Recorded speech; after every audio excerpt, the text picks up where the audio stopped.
Assalamualaikum warahmatullahi wabarakatuh. Kembali lagi di channel Berita Mistis. Untuk kisah kali ini masih melanjutkan dari kisah yang sebelumnya, sebuah kisah yang berjudul Teluh Patidara.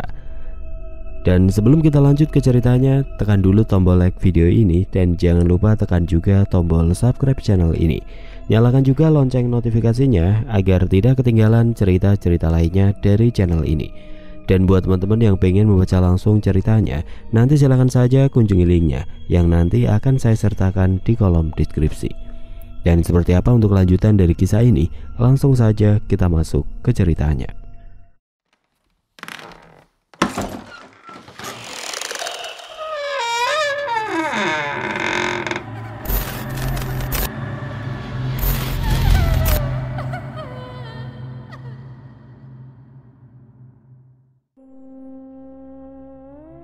Terdengar keributan di kamar atas, begitu pula dengan terdengar adanya suara putrinya yang menjerit minta tolong.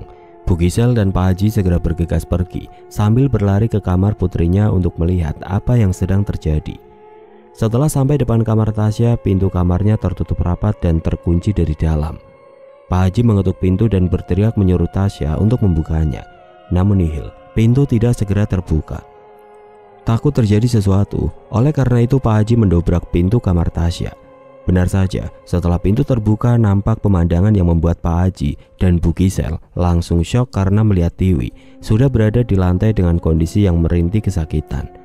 Pak Haji dan Ibu Gisel segera berlari masuk ke dalam kamar dan membangunkan Tiwi yang kesakitan di lantai dengan memegang pundaknya.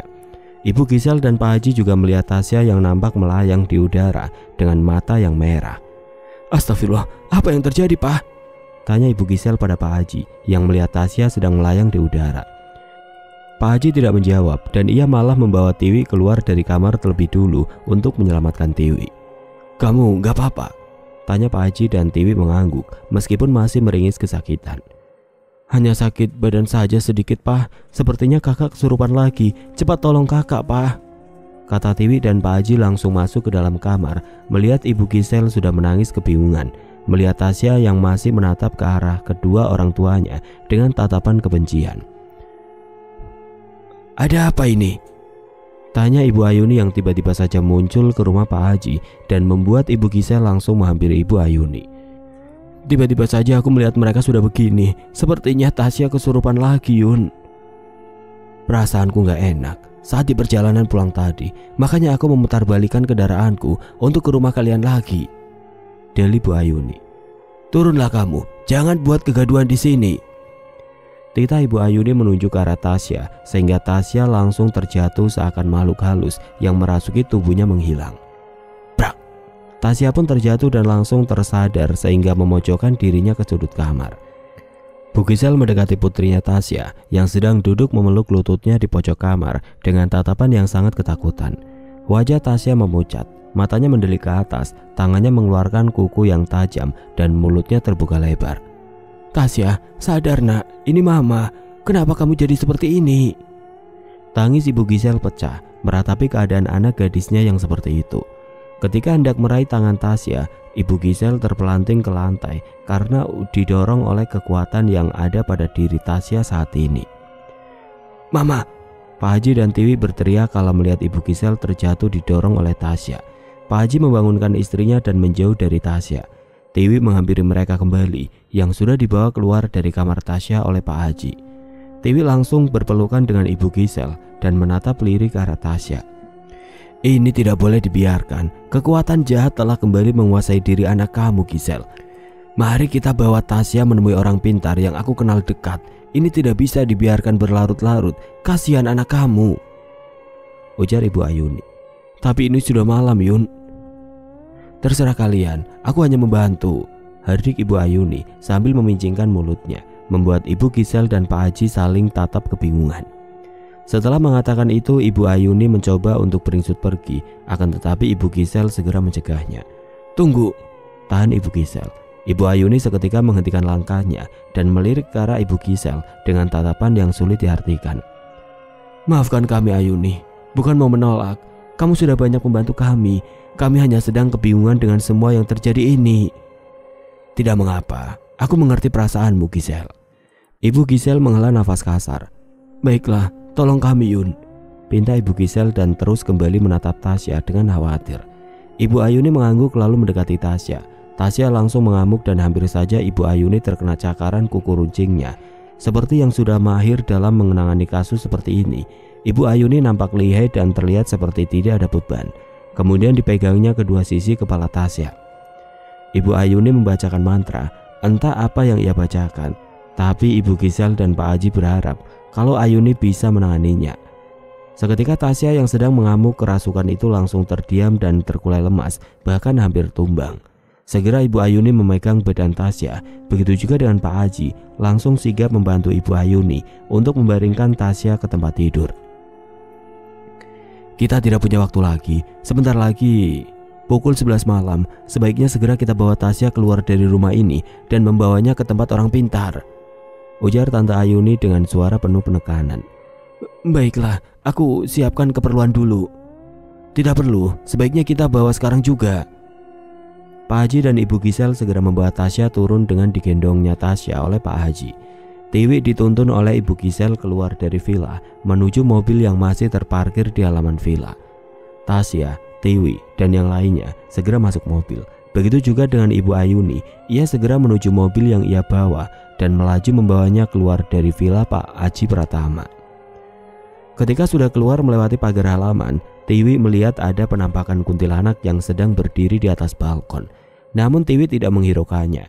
Sepanjang perjalanan tiada hentinya Ibu Gisel menangis sambil memeluk sang putri yang masih pingsan. "Mah, kita mau kemana?" "Kita mau ke rumah dukun yang bisa mengobati orang kena gangguan atau sihir dan sejenisnya, termasuk teluh sayang," tutur Bu Gisel. "Ya Allah Mama, Mama percaya sama dukun. Percaya itu sama yang kuasa Mama, Allah Subhanahu wa Ta'ala," hardik Tiwi. "Mama tidak punya pilihan lain nak, mengertilah, keluarga kita sedang baik-baik saja," ujar Ibu Gisel yang masih terus memeluk Tasya yang suhu tubuhnya sudah mulai dingin. "Ya tapi tidak ke dukun juga mah, kan ada Ustadz. Kenapa kita tidak meminta pertolongan ke Pak Ustadz saja?" "Kita tidak punya pilihan lain sayang. Mama juga tidak enak kalau menolak uluran tangan Ibu Ayuni. Dia dari dulu sudah baik terhadap kita." Tiwi tidak bisa menjawab lagi ucapan ibunya. Tiwi melihat guratan kesedihan yang ada pada wajah ibunya tercinta. Meskipun Tiwi juga sangat khawatir dengan keadaan sang kakak, walaupun ia sudah tidak mempercayai Ibu Ayuni lagi. Tapi ia harus terpaksa mengikuti apa kata ibunya dan berharap semua akan baik-baik saja. Setelah perjalanan yang cukup jauh, akhirnya sampai juga ke tempat yang mereka tuju, yaitu di rumah dukun sakti kenalan Tante Ayuni. Mobil Tante Ayuni yang terlebih dahulu diparkirkan di halaman rumah tersebut disusul oleh mobil Pak Haji, yang ikut masuk dan memarkirkan mobilnya di samping mobil Tante Ayuni. Setelah itu mereka pun bersama-sama keluar dari dalam mobil. Tasya yang masih lemah badannya terpaksa harus digendong oleh Pak Haji. Tiwi dan juga Ibu Gisel berjalan beriringan dengan Tante Ayuni. Suasana di sekitar rumah dukun tersebut nampak menyeramkan dan gelap. Hanya pencahayaan dari bulan dan bintang yang menerangi halaman rumah tersebut. Suara burung hantu dan burung gagak bersaut-sautan bertengger di atas pohon beringin yang rindang.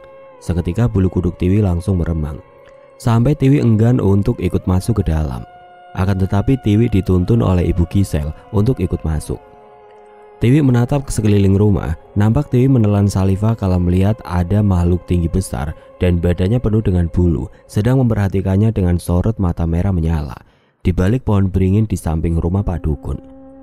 Buru-buru Tiwi mempercepat jalannya mengejar Tante Ayuni dan Pak Haji yang sudah berada di depan pintu.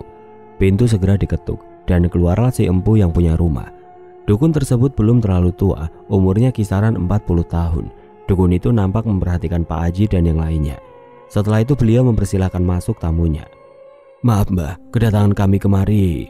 Belum selesai berbicara Pak Haji sudah terpotong oleh ucapan dukun tersebut. "Aku sudah tahu maksud kedatangan kalian kemari.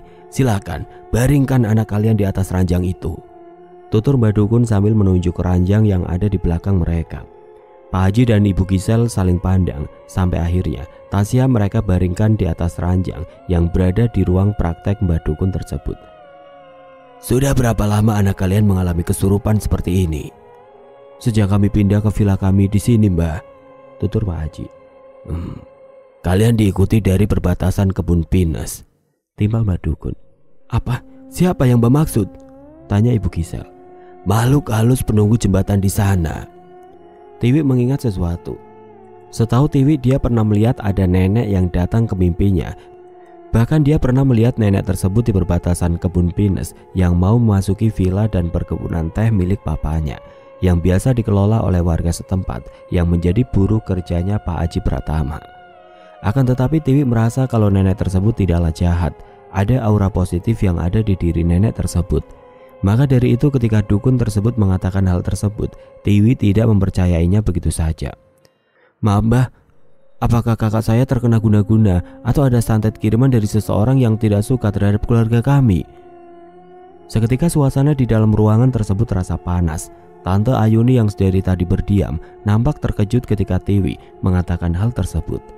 Pak Haji dan Bu Gisel juga nampak terkejut mendengar apa yang diucapkan anak bungsunya. Tiwi, jaga ucapanmu nak, mana ada seperti itu. Papa tidak punya musuh selama ini, timbal Bu Gisel. Tidak apa-apa Gisel, harap dimaklumi, anak kamu masih kecil, wajar omongannya masih ceplas-ceplos, ujar Tante Ayuni melirik Tiwi sambil tersenyum kaku. Setelah itu Mbak Dukun menyuruh Pak Haji untuk mengikat pergelangan tangan Tasya ke sisi ujung ranjang. Kenapa harus diikat Mbah? Supaya tidak mengamuk, soalnya sosok yang mendiami tubuh anakmu ini sangat kuat, tutur Mbak Dukun. Pagi menyapa, Tasya sudah bisa beraktivitas seperti biasa. Kini mereka tengah bersiap untuk pergi ke sekolah yang baru untuk mendaftarkan diri. Tasya dan Tiwi akan diantar ke sekolah oleh Ibu Gisel, sementara Pak Haji sudah berangkat lebih dulu ke tempat kerja. Tasya dan Tiwi terlihat bersemangat sekali karena akan bertemu kawan baru. Sampai Tasya dan Tiwi terbangun sangat pagi sekali untuk mempersiapkan semuanya. Tasya, kamu yakin nak akan berangkat ke sekolah pagi ini? Apa nggak sebaiknya kamu istirahat dulu? Badan kamu belum pulih sekali nak. Tasya sudah sembuh kok mah, sudah baikan sekarang, jawab Tasya sambil tersenyum dan menaruh alat makannya ke wastafel setelah sarapan dan kemudian mencuci tangannya. Ya sudah, kalau kamu merasa yakin, saut Bu Gisel. Setelah sarapan pagi, Bu Gisel mengantar kedua putrinya untuk berangkat bareng ke sekolah. Di tengah perjalanan, Tasya dan Tiwi bersenda gurau sampai tidak terasa mobil sudah memasuki area sekolahan. Bu Gisel memarkirkan mobilnya di halaman sekolah. Setelah turun dari mobil, Tasya dan Tiwi berjalan menuju ruang kepala sekolah. Sekolah nampak ramai. Anak-anak yang berada di sekolah nampak memperhatikan mereka. Selesai pendaftaran, Tasya dan Tiwi masuk ke ruang kelas masing-masing untuk menyimpan tas mereka. Setelah bel tanda masuk berbunyi, semua murid berlarian berambur masuk ke kelas dan guru Tiwi memperkenalkannya kepada semua murid yang ada di kelas. Selamat pagi anak-anak, perkenalkan ini Tiwi, teman baru di kelas kalian. Silakan duduk Tiwi, cari bangku yang kosong untuk tempat kamu duduk dan belajar. Kemudian Tiwi mengangguk dan setelah memperkenalkan diri, akhirnya Tiwi duduk di bangku paling belakang. Bel berbunyi tanda waktu istirahat telah tiba. Tiwi merapikan tas dan bukunya. Tiba-tiba ada teman barunya yang mengajak ia ke kantin bersama. Ia duduk di bangku depan. Ke kantin bareng yuk, panggil aku Diva ya. Kemudian Tiwi mengangguk dan tersenyum, mengiyakan ajakan Diva. Setelah itu keduanya beranjak dari dalam kelas dan bergegas ke kantin. Ketika sedang menikmati jajan di kantin, terdengar ada keributan dari koridor sekolah. Seketika anak-anak langsung berlarian ke tempat di mana keributan itu terjadi. Diva mengajak Tiwi untuk melihat apa yang terjadi dan Tiwi pun menyetujui ajakan Diva. Diva bertanya kepada salah satu kawannya. Ren, ada apa ribut-ribut? Tanya Diva kepada seorang siswi yang bernama Rena. Itu ada murid baru yang kesurupan, katanya sih kakak kelas kita. Sontak Tiwi langsung terkejut dan berteriak memanggil nama kakaknya. Tiwi berlari meninggalkan Diva dan Rena. Kak Tasya, teriak Tiwi memanggil Tasya. Tiwi, tunggu. Tiwi tidak mengindahkan panggilan dari Diva dan Rena. Ia terus berlari ke tempat kerumunan para siswa.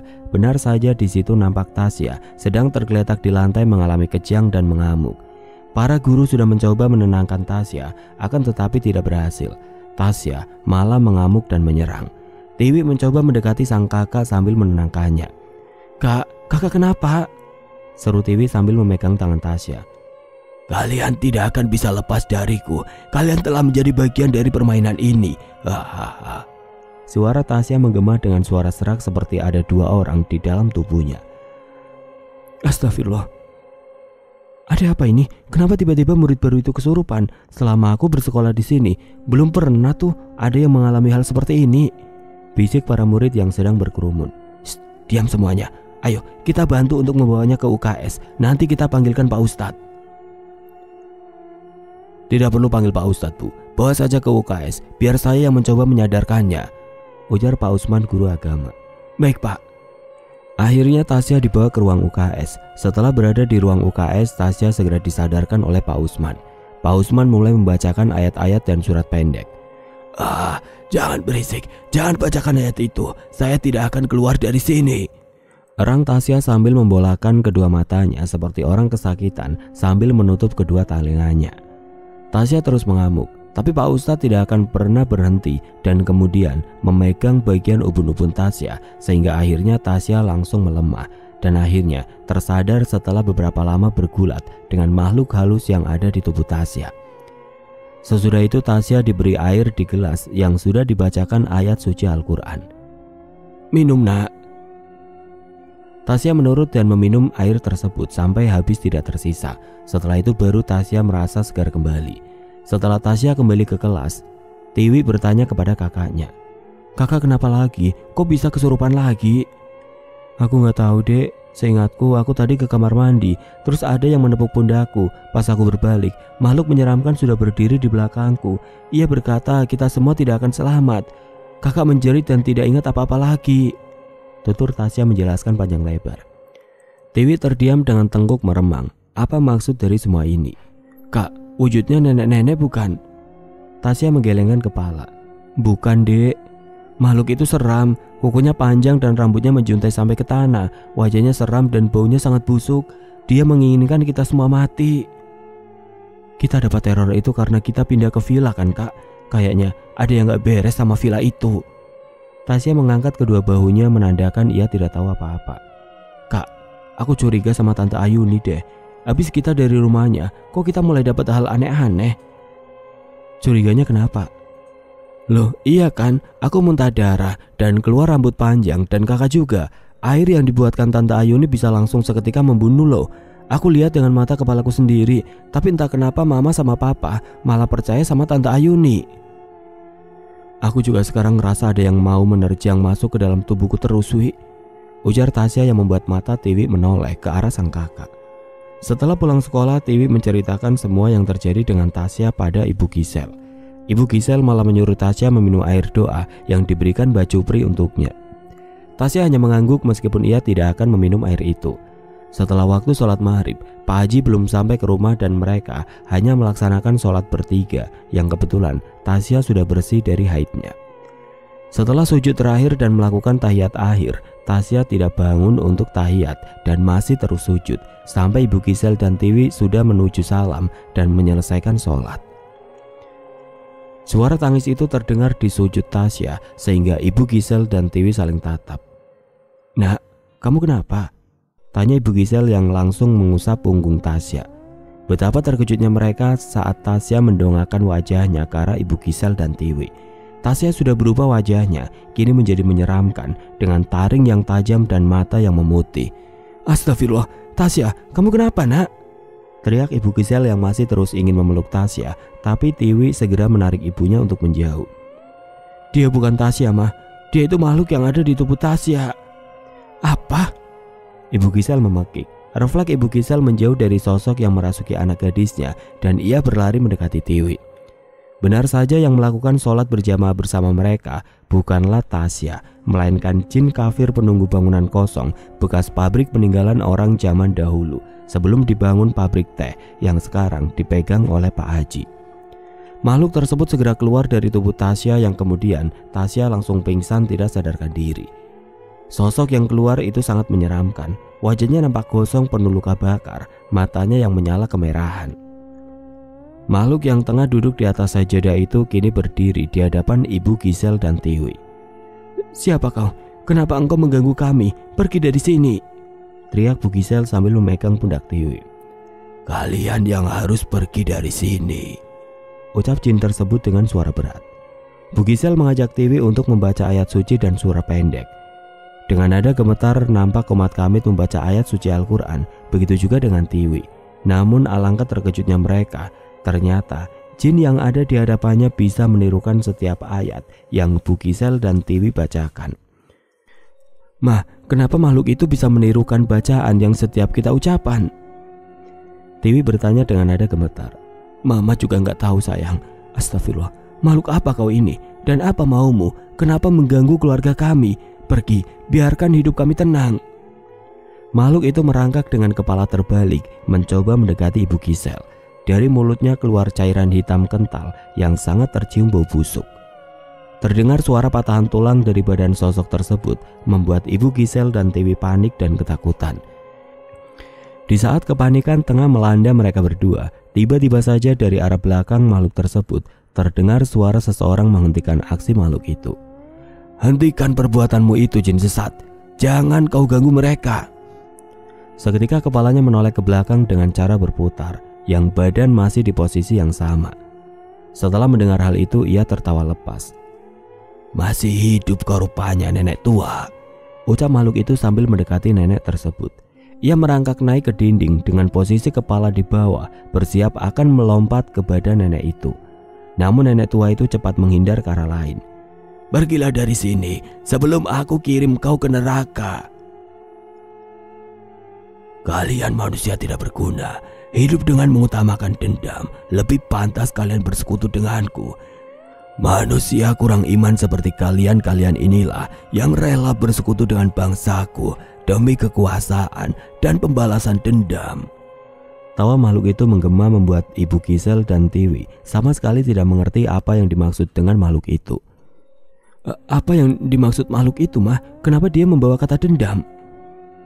"Mama juga tidak tahu, Nak," jawab Ibu Gisel masih ketakutan memeluk Tiwi dan khawatir dengan Tasya yang masih terkapar di atas sajadah. Nenek tua itu bergulat hebat dengan jin itu sehingga membuat mereka menepi dan menjauh. "Sudah aku katakan padamu kan, jangan pernah tinggal di sini karena ini petaka untuk keluarga kalian," ujar nenek tua itu pada Tiwi. Tiwi mengingat mimpinya lagi. Nenek tua itu memang memperingatinya dan ia pernah bicara pada Tasya, tapi mereka tidak mempercayainya karena menganggap hal mistis seperti ini hanyalah sebuah fiksi. "Cepat bawa kakakmu, biar aku yang mengurus jin ini," titah nenek tua itu. Tiwi dan Ibu Gisel langsung merangkul Tasya dan membawanya ke kamar. "Siapa yang menyuruhmu mengganggu keluarga ini, ya?" tanya nenek tua itu. "Bukan urusanmu, dan saya pastikan semua keluarga Pak Haji akan mati," saut jin itu yang kemudian melesat pergi. Ia tidak ingin bergulat dengan nenek tua itu dan lebih memilih untuk mengetahui persuruhnya kalau nenek tua itu masih hidup, yaitu Nenek Kinanti. Setelah jin itu pergi, Ibu Gisel dan Tiwi menghampiri nenek tua itu. Ibu Gisel nampak mengenali Nek Kinanti karena dia adalah ibu dari Ayuni. "Bu, ibu bukannya ibunya Ayuni, Ibu Kinanti kan?" tanya Bu Gisel. Tidak menjawab, Ibu Kinanti hanya tersenyum dan menghampiri Tasya, kemudian membacakan sesuatu untuk Tasya dengan ditiupkan di ubun-ubun Tasya. Seketika itu Tasya tersadar dan dipeluk oleh Ibu Gisel. "Aku kenapa lagi, Mah?" "Kamu kesurupan lagi, Nak." Kemudian Ibu Gisel melihat ke arah Nek Kinanti. "Jadi nenek selamat dari kejadian itu?" "Aku pulang," ujar Pak Haji yang baru saja datang membuka pintu rumahnya yang terkunci, membuat semua menoleh ke arah Pak Haji. Saat Ibu Gisel menoleh lagi ke arah Nek Kinanti, sosok itu kemudian menghilang. "Nenek tadi kemana?" tanya Ibu Gisel. Tiwi dan Tasya menggelengkan kepalanya sebab ia juga tidak tahu kemana Nek Kinanti pergi. "Kalian cari siapa? Apa yang terjadi?" "Tadi ada ibunya Ayuni, Pak. Dia bantu Tasya kerasukan," jawab Ibu Gisel yang matanya masih mencari kemana Nek Kinanti itu pergi. "Tadi ada kan Tiwi, Tasya?" tanya Ibu Gisel meminta pembelaan pada kedua anaknya. Tasya dan Tiwi pun mengangguk. "Iya, Pak, benar." "Ya sudah, yang penting Tasya sudah siuman. Saya masih mau urus laporan kerjaan juga untuk rapat sama klien besok. Saya langsung ke ruang kerja ya," ucap Pak Haji yang nampak sibuk sekali. Pak Haji langsung bergegas memasuki ruang kerjanya.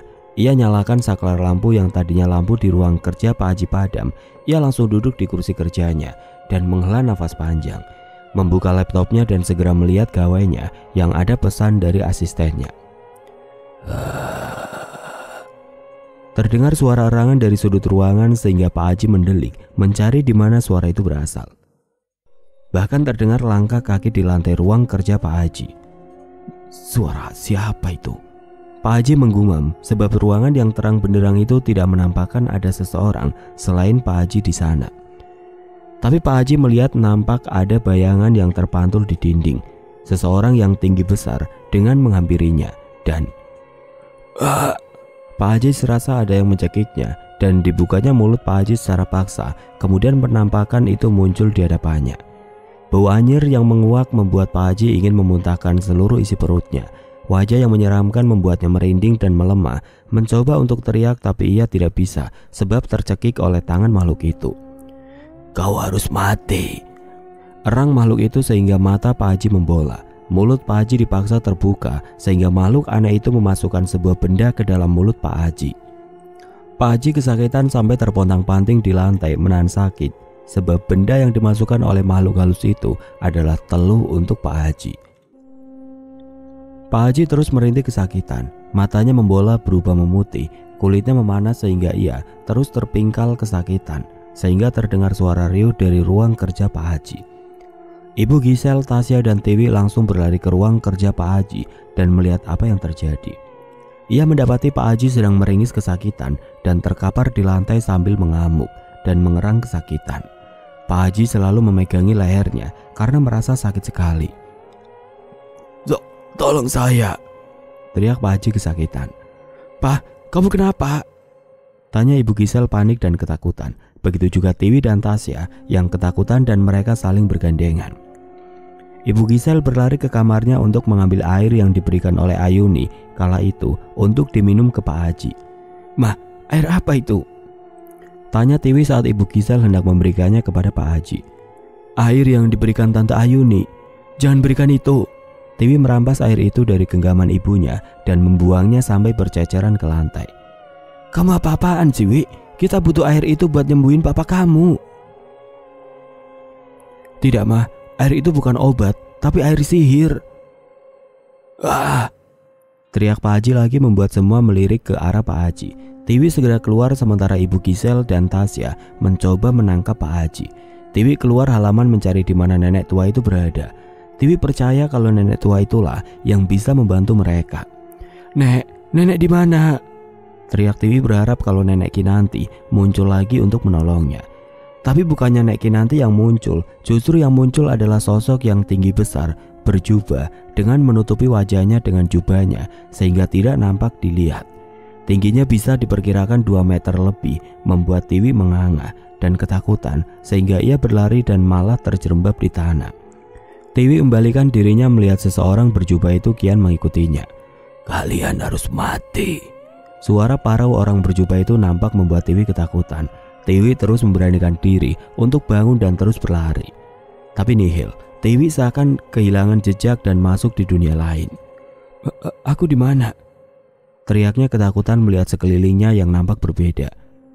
Kau tidak akan bisa lari dari sini, ucap seseorang berjubah itu yang masih saja terus berada di belakang Tiwi. Sementara itu di rumah Pak Haji ia masih merintih kesakitan sehingga Ibu Gisel ketakutan dan mencoba menghubungi Ayuni kembali untuk membawa Mbak Jupri ke rumahnya. Pak Haji memuntahkan darah yang begitu hitam kental memekat dan baunya sangat anyir sekali dan kemudian Pak Haji pingsan. Mah, Papa pingsan, Mah, seru Tasya. Ibu Gisel yang menelpon Ayuni langsung berlari menghampiri suami dan anaknya.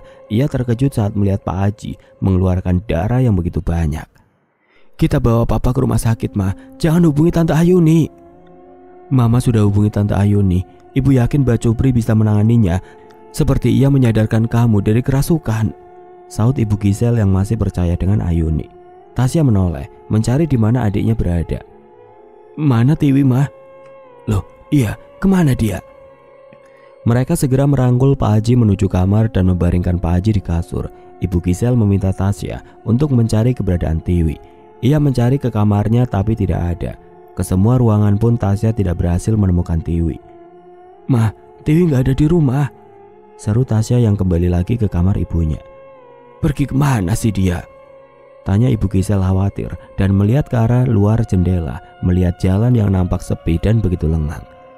"Apa mungkin dia keluar cari Pak Ustadz ya, Mah?" "Entahlah, kita coba tunggu," ujar Ibu Gisel yang terus khawatir kenapa keluarganya mendapatkan petaka seperti ini. Tasya terus menunggu adiknya yang juga tidak kunjung pulang. Ia berdiri di depan teras villa sambil menggenggam gawainya.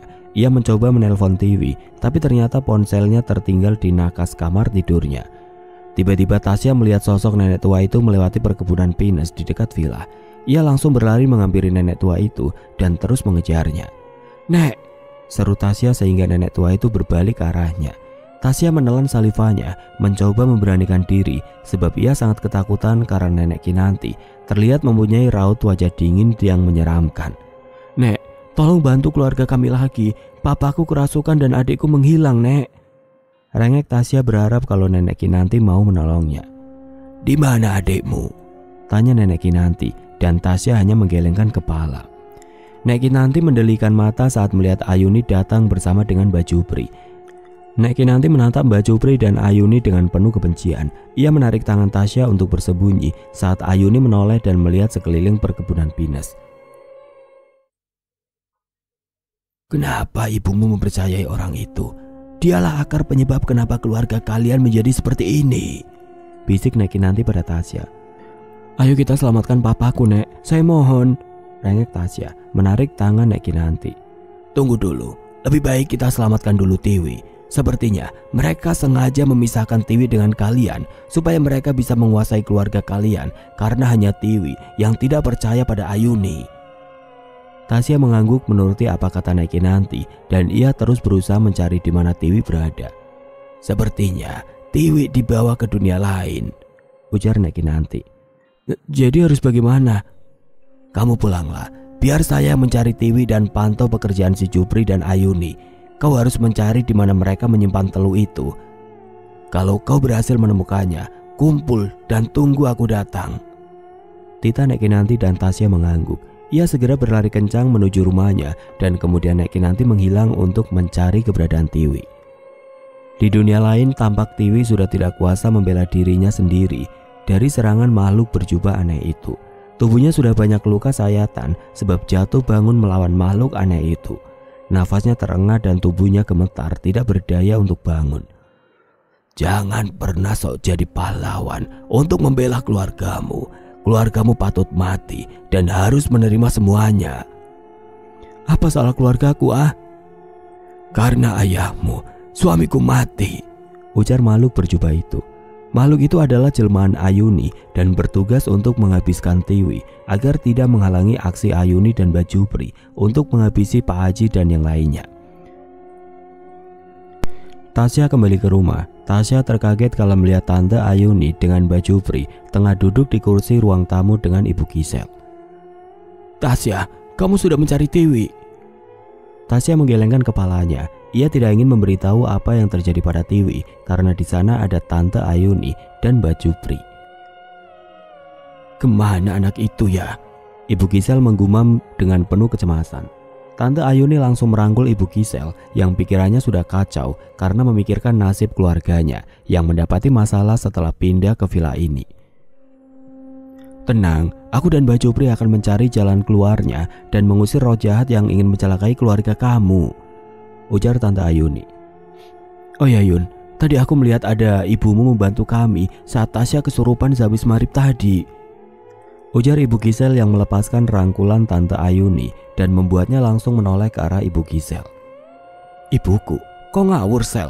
Dia sudah lama meninggal karena jatuh ke dalam jurang dan jasadnya tidak berhasil ditemukan," sahut Tante Ayuni dan membuat Ibu Gisel berpikir demikian.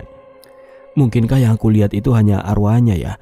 Soalnya cepat sekali menghilangnya dan kami gak bisa menemukannya lagi," ujar Ibu Gisel yang membuat Tante Ayuni gugup. "Sakit," teriak Pak Haji yang membuat semuanya langsung berlarian menuju kamar Pak Haji kecuali Mbak Jupri yang berjalan santai menuju kamar Pak Haji. Pak Haji masih terus memegangi lehernya yang terasa berat. Rasanya mau putus dan terasa seperti disayat oleh pisau, sehingga sakitnya membuat Pak Haji meronta-ronta sampai mengamuk terpelanting di bawah. Pak Haji memuntahkan darah kental yang baunya sangat anyir dan busuk, membuat Ibu Gisel menangis meminta tolong pada Mbak Jupri dan Tante Ayuni. "Tolonglah aku, Yun, aku nggak tahu harus gimana lagi," rengek Ibu Gisel sambil menggenggam tangan Ayuni. Tasya yang melihat sang ayah merintih kesakitan membuatnya teringat apa kata Nek Kinanti, kalau ia harus mencari sesuatu yang aneh di setiap ruangan di villa. Tasya langsung keluar dari kamar Pak Haji menuju ruang kerjanya Pak Haji dan mencari sesuatu yang aneh di ruang kerja itu. Ia membongkar lemari, bahkan melaci-laci dan mengobrak-ngabrik mencari ke sudut ruangan, mencari barang yang terlihat sangat mencurigakan. Tasya menemukan sebuah benda seperti kafan putih yang berbentuk pocong dengan banyak paku dan juga silet yang terbungkus oleh kain kafan tersebut. "Kamu ngapain di sini?" tanya Tante Ayuni yang membuat Tasya kaget dan langsung menyembunyikan benda itu di belakangnya. Tante yang ngapain ke sini?" tanya balik Tasya yang membuat Tante Ayuni juga bingung untuk menjawabnya. "Aku disuruh mencarimu," dalih Tante Ayuni. Tasya menaruh curiga terhadap Tante Ayuni kalau yang membuat bungkusan kafan putih ini adalah dirinya saat ia pernah sesekali berkeliling villa waktu itu. Ia terus menyembunyikan kain putih itu dari Tante Ayuni dan segera pergi dari tempat kerja ayahnya yang diikuti oleh Tante Ayuni. Pak Haji masih memuntahkan darah yang begitu sangat banyak sehingga tubuhnya lemas tidak berdaya. Mbak Jupri melakukan ritual untuk berpura-pura menyelamatkan Pak Haji yang sebenarnya justru menambah kesakitan itu. Tasya segera pergi ke belakang villa untuk membakar gulungan kain kafan itu.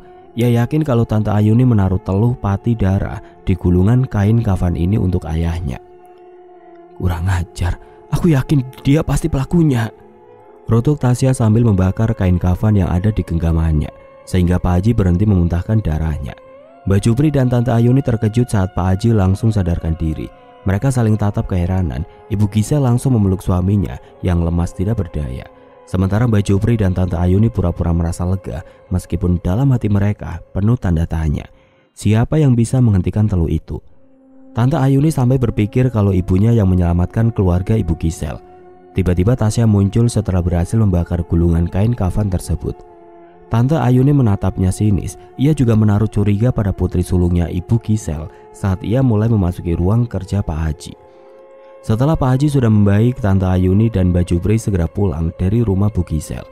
Ibu Gisel berterima kasih karena pikirannya Mbak Jupri yang berhasil menyelamatkan suaminya. Sial, bagaimana bisa si Haji sembuh dengan begitu saja? Rutuk Ibu Ayuni sambil memukul-mukul setir mobilnya. "Kali ini, gulungan kafan itu harus kau tanam di halaman rumahnya dan jangan sampai diketahui oleh keluarganya." Ayuni masih sangat kesal karena anak-anak Ibu Gisel ikut campur dengan urusannya.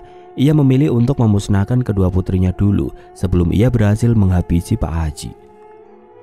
Di dunia lain, Tiwi masih melawan makhluk berjubah itu. Rasanya Tiwi ingin menyerah sebab ia tidak mempunyai kekuatan untuk melawan makhluk halus yang begitu sangat kuat dan menginginkan keluarga Pak Haji mati satu persatu. "Apa yang kau inginkan dari keluargaku? Kalau kau ingin kekayaan, kita bisa bicarakan baik-baik," ujar Tiwi merintih kesakitan. "Tidak ada yang aku inginkan selain aku berhasil melumpuhkan keluarga kalian." Erang suara parau itu terdengar begitu sangat menyeramkan. Siapa yang dia maksud? Batin Tiwi bertanya-tanya. Ia mengingat kalau suami Tante Ayuni sudah meninggal. Tiwi berpikir apakah semua ini benar pekerjaan Tante Ayuni untuk balas dendam pada keluarganya. "Kamu suruhan Tante Ayuni?" tanya Tiwi dengan membolalkan matanya. Tawa itu menggema dan sosok itu justru berubah menjadi lebih besar dari sebelumnya, berjalan mendekati Tiwi yang sudah terkapar kesakitan.